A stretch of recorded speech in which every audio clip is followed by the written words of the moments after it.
everybody. Good morning. It is Thursday morning and I am way late again on my tag videos. I'm going to put two tag videos together. I don't normally do that, but I do want to get caught up.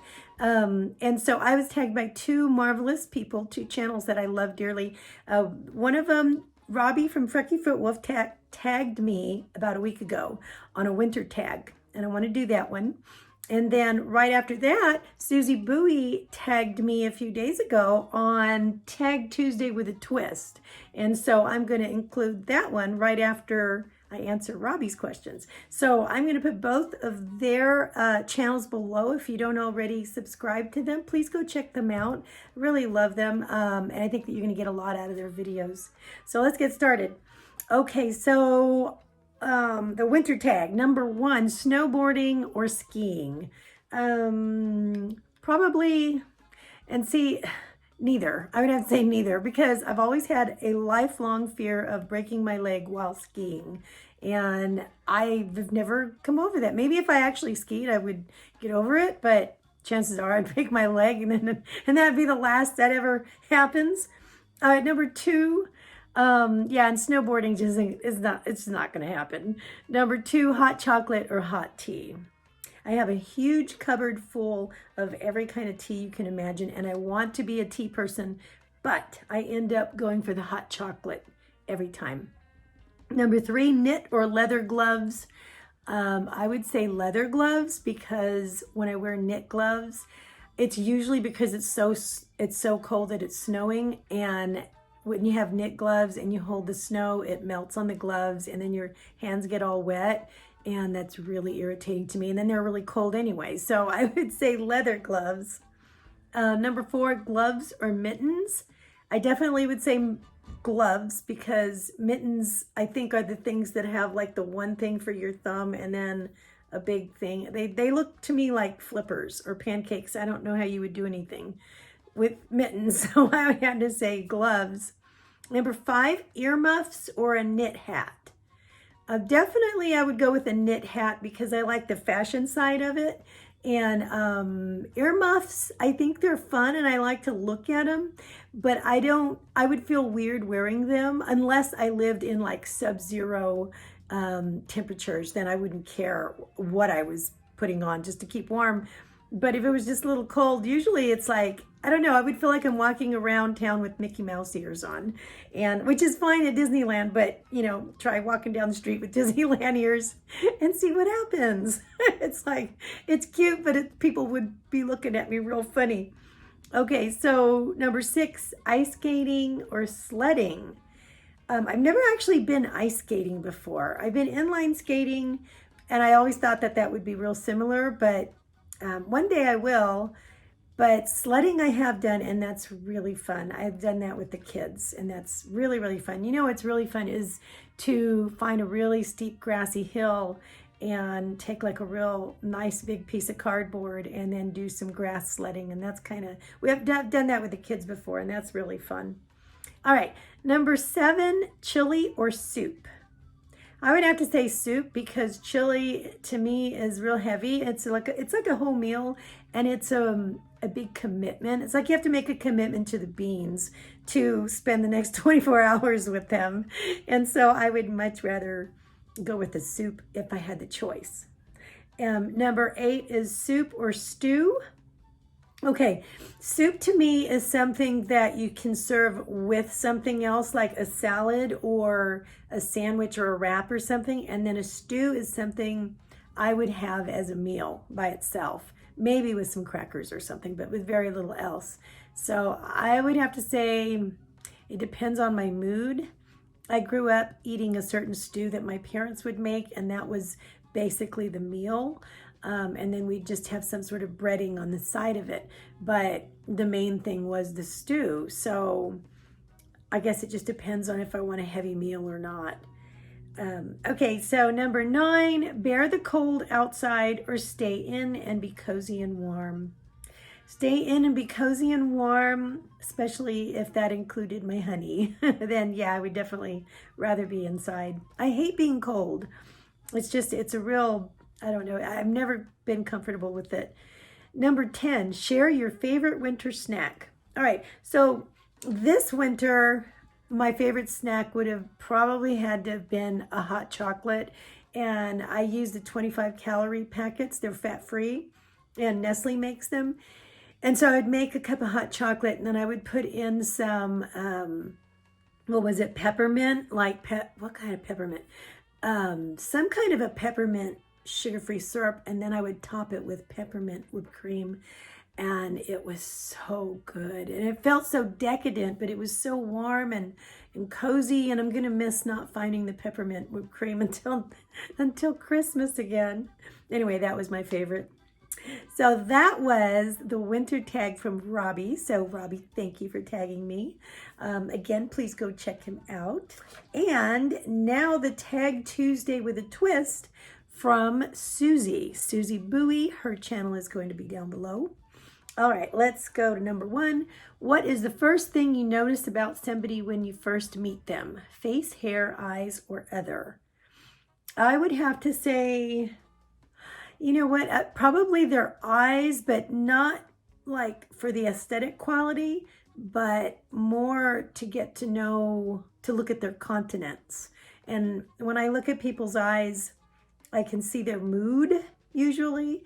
And you know how they say those are the window to the soul? That's kind of how I really feel like. I can see them. I can see if they're irritated or irritable or really happy or upset about something. And I can see that when I first look at them in the eyes. I can get a feeling. And that sounds weird, but it's always been that way. And so it's probably the eyes. Okay, number 2, would you rather be beautiful or very intelligent?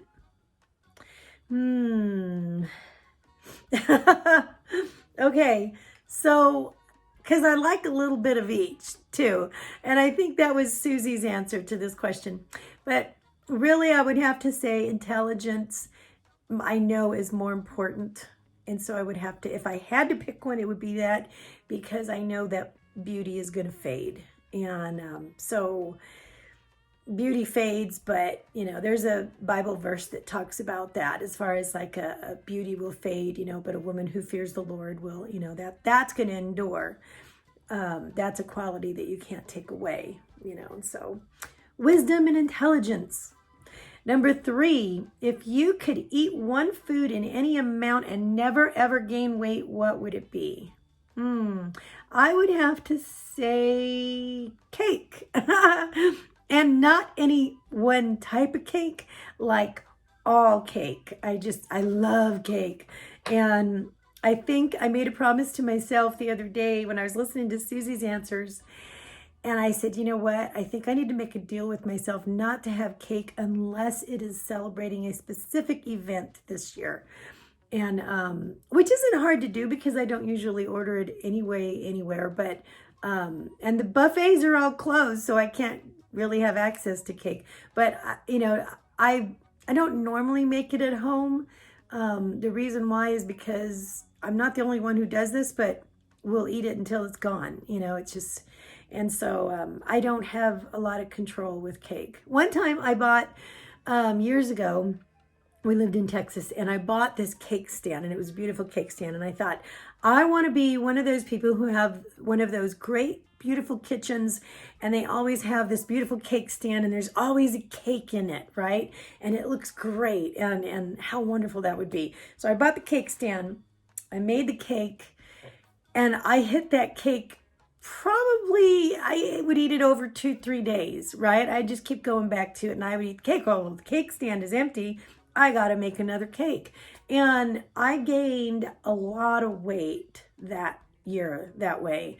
And I finally took that cake stand and I donated it because I have found out I am not one of those people who can have a lovely kitchen with a cake stand with a cake in it. I will never be one of those people. So I'm not allowed to have a cake stand anymore. Let's see. Number 4. If you could choose to receive any vehicle on land for free, what would it be?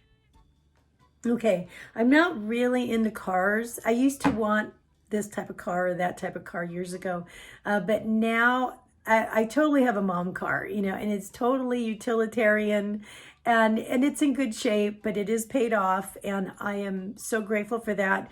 And at this point in my life, I'm good with that. If it runs great, looks decent, it's paid off, you know what? That's fine. And so, yeah, I don't, in fact, my honey has told me, you know, "Well, we need to get you a new car." And I said, no way, I don't want another car payment. I like this. And there's not a whole lot of miles on it, guys. You know, it's only like 80,000, I think, 89 or something like that. And that's not a lot of miles for cars these days. And it runs great. So I'm very grateful for that. But if I had my choice, I would probably say, just for fun, like a really old pink Cadillac with a convertible top. And I just think that would be kind of fun to drive around in. And the kids would probably enjoy that. My husband and I, when we first met, he had a really old Cadillac. It wasn't a convertible. It was like a four-door Caddy. I don't remember what year it was, but it was kind of dropped low, and it sounded like a boat whenever he would drive by. I knew when he was coming down the street because it would be kind of like doom doom doom doom doom doom doom, and I would hear it, and but it was very roomy. Maybe some days it was too roomy, but yeah, that was the kind of car that he had, and I think it'd be fun to have something similar. Okay, so, but in good shape, right? Number 5, would you rather be able to control the temperature, hot or cold, or rain or snow? Okay, probably rain or snow. That way I could control, you know, when I can wash my car and have it clean for a few days before it starts raining. Let's see, number 6, if you could go back in time, what era would it be? That one I was going to say like maybe like the Edwardian era or something. I love period piece movies. But when I was listening to Suzy's answers, I would have to agree. The 80s would probably be what I would go back to. And the reason why is because that's when I met my husband. And it was, I don't know, it was the time where, yeah, that was the time we were growing up and we were having, I guess, the most fun, you know, of our youth, so to speak, and kind of carefree. And I know there was a lot of fun stuff going on. But yeah, it was just, I have a lot of fond memories then. So probably the 80s. Number 7, you have to choose one. Okay, which would you do? Polar bear plunge or a very hot sauna? Well, I hate being cold, so it definitely wouldn't be the polar bear plunge. I would have to choose the hot sauna, but the thing about that is that I never stay in hot baths or saunas more than like, I want to say 5 minutes tops. I mean, so it's like it's kind of a waste to me to fill up a whole bathtub because I can't stand to sit in hot water that long.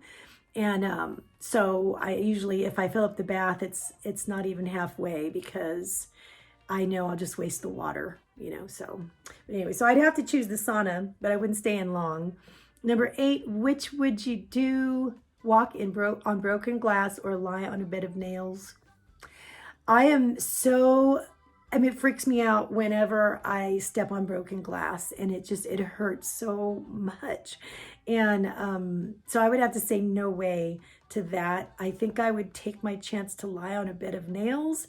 And maybe I could get it where I was evenly distributed and it felt more like acupuncture or something, or shiatsu. So I'd have to say maybe the bed of nails. Number 9, if you could become any other person for a week, who would it be? That one is a hard one. Can't really think. The only person that I think I'm intrigued with as far as her life would have to be one of my favorite older actresses, which is Sophia Loren. Now she's put out a new movie that one of her sons had directed, and it was a very good movie. I saw it recently. It was good. But I've always liked her movies, and I like the way, when I've seen her interviews, I like the way that she talks about life. And I think she's aged very gracefully. That's one thing. I think she's very elegant. I would love to live in Italy. But I think one of the things that I really love about her the most is that she married her love of her life, and she married him for life until he passed. And I just think it's just so wonderful and so rare to see someone, especially in Hollywood, who's able to do that. And so I think that's just really sweet and endearing. But also I like her answers. She's very down to earth whenever, a reporter is talking to her or something like that. Her answers have always been she's very family oriented, and they're very down to earth and she's got a good head on her shoulders, I think. Anyway, so the next one. Okay, number 10, which would you choose? Instant weight loss to goal and stay there forever, or be a multimillionaire and be 350 pounds forever? I would have to say, definitely weight loss to goal and stay there forever, because honestly, I like living simply. And so, being a multimillionaire, it would probably be kind of fun in some ways, but stuff is just stuff, and then you wouldn't have your health, and you really can enjoy it the way that you wanted to anyway. So what would be the point in having the money, right? I don't know. I'd rather have my health and be able to maintain it. Yeah, I think that would be, because a lot of people will say, you can't replace your health. Your health is the most valuable thing that you have physically, and so to really keep it. And so, yeah, that's what I would choose. Okay, guys. So anyway, I had to really think about some of these questions. So anyway, thank you, Suzy, for tagging me. That really got me thinking, and I needed that this morning. And Robbie, thank you for tagging me as well. Again, please go and visit their marvelous channels. I love you guys, and I will see you later. Bye.